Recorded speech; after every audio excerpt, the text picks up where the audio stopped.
তুমি যাকে ফিরে পাওয়ার জন্য স্যাড স্ট্যাটাস দিচ্ছ তোমার মনের ভাষা প্রকাশ করার জন্য, একটু খোঁজ নিয়ে দেখো, সে অন্য কারোর জন্য রোমান্টিক স্ট্যাটাস দিচ্ছে।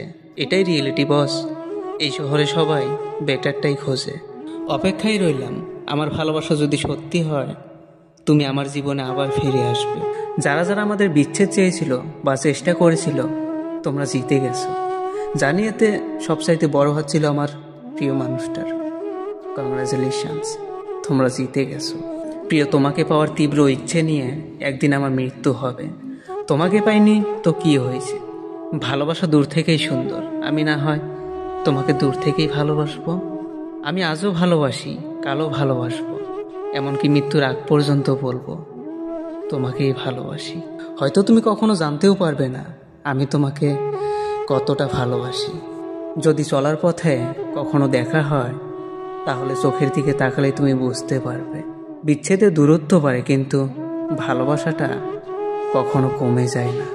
মরে গেলে তো ভিন্ন কথা, কিন্তু যতদিন বেঁচে আছি বিন্দু পরিমাণ ভালোবাসাও কমবে না তোমার প্রতি। আমাদেরও একটা সময় ঠিকানা ছিল, তবে এখন সেটা ভিন্ন ভিন্ন জায়গায়। তাই আমরা একসাথে যতই পথ পাড়ি দিতাম না কেন, আমাদের শেষ গন্তব্য হয়তো আলাদা হওয়ারই কথা ছিল। তাই অচেনা পাখিদের মতো চলতে গিয়ে মাঝ রাস্তায় তোমার সাথে ক্ষণিকের পরিচয় হয়েছিল মাত্র, যেখানে ঠিকানা অনুযায়ী কেউ কারো শেষ গন্তব্য সম্পর্কে অবগত ছিলাম না। কিন্তু তারপরেও মাঝে কিছু ভালো মন্দর স্মৃতির জন্ম হয়। আর প্রাপ্তি বলতে যদি কিছু থেকে থাকে তবে তা তোমার স্মৃতি ছাড়া আর অন্য কিছু নেই।